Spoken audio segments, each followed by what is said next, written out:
The nation is on fire. Those words from one Nigerian senator as lawmakers demand the president declare a state of emergency to address a rising violence across the country. Today, we want to break down Nigeria's very troubling security crisis, explain what is happening in this country and where. First, the Northeast. This is where Boko Haram began. The Islamic militants have been terrorizing the region and beyond for more than a decade. Then there's the Northwest, which is plagued by mass kidnappings for ransom, mostly by criminal gangs. These protests you see in this video are demanding better security after schoolboys were abducted in December. One man says that nowhere in Nigeria is safe and people are fed up.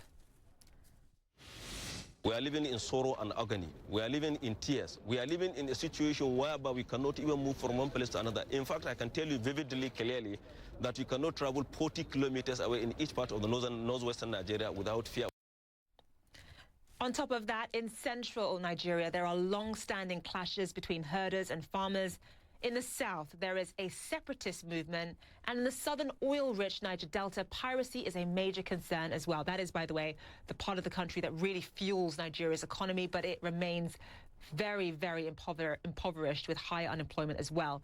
Critics say that President Buhari has not done enough to address the economic inequalities that underpin some of these security threats and some of the violence. He's, by the way, a former military commander who promised to stabilize the country, and yet the situation continues to worsen. I want to bring in Nicholas Norbrooke, the managing editor of the Africa Report. He's joining us live now from Paris. So one governor in Nigeria, the governor of Kaduna State, actually said that the situation when it comes to security in Nigeria is so bad that he recommended that schools in Nigeria should only operate about 30 minutes from a military base, because that is the only way to keep school children safe in his state.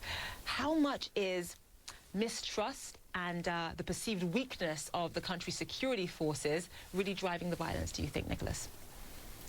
Well, it was a real admission of failure for someone so high up in the ruling party to say that schools should be looking to site their establishments just half an hour from military establishments, military bases, and not even police stations. He was saying that really police stations wasn't good enough. They have to be 30 minutes away from the army.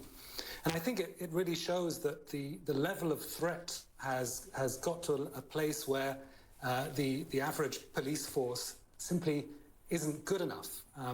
There's huge anger, as your report captured, about the state of insecurity in Nigeria. It's not new, but it has been getting steadily worse over the last decade. Last year, we saw big public protests about police brutality in Nigeria, the End SARS protests, because there's a feeling that the police force in Nigeria just isn't doing its job. And worse than that, they are often no better than criminals themselves, if you listen to certain activists. And I want to talk about what's happening in Chad, because Boko Haram, as you and I both know, yes, it operates largely in Nigeria, but it's also spread across to western Chad. When you think about the fact that that country's lost its longtime strongman leader, Idris Deby, and the likely sort of instability as a result of that, what does that mean for a stronger Boko Haram in Nigeria, do you think? We've spoken to elements of the security forces in Nigeria who claim that they will be able to pick up some of the slack that will certainly be appearing now that President Deby is out of the picture. Just for some context, Chad did most of the heavy lifting for security in the Sahel in rather brutal fashion, but it was policing parts of Mali, Burkina Faso, Niger. Now that it is facing its own internal security crisis, the sun has taken over, but I think France has indicated that it's not happy with the move. Chad will be consumed with its own internal politics. So what will that mean for Boko Haram? Will they be able to operate more easily on the borders of Nigeria? That's certainly the risk, even if the Nigerian army says it's up to the job. We saw just a few days ago, last week, Boko Haram waving the black flag in Niger State. That's just 2 hours' drive from the capital of Abuja. So clearly the Nigerian army has not been able to prevent it making those kinds of inroads. And I want to make it clear to our viewers that naturally when a country experiences this level of violence, there's clearly going to be reasons behind it. One of the key issues that underpins Nigeria's violence or rising violence or poor security situation is, of course, the economy. There are people who are hungry. There's a lot of people who are suffering because of unemployment, poverty, etc. That is driving banditry and gangs in the northern part of the country. You've also got climate change, including drought, fights over land and water, that's driving some of the violence when it comes to the herdsmen and farmers as well. How much is the economy really a factor here, do you think? It certainly is one of the major structural issues. You mentioned the north and the herders.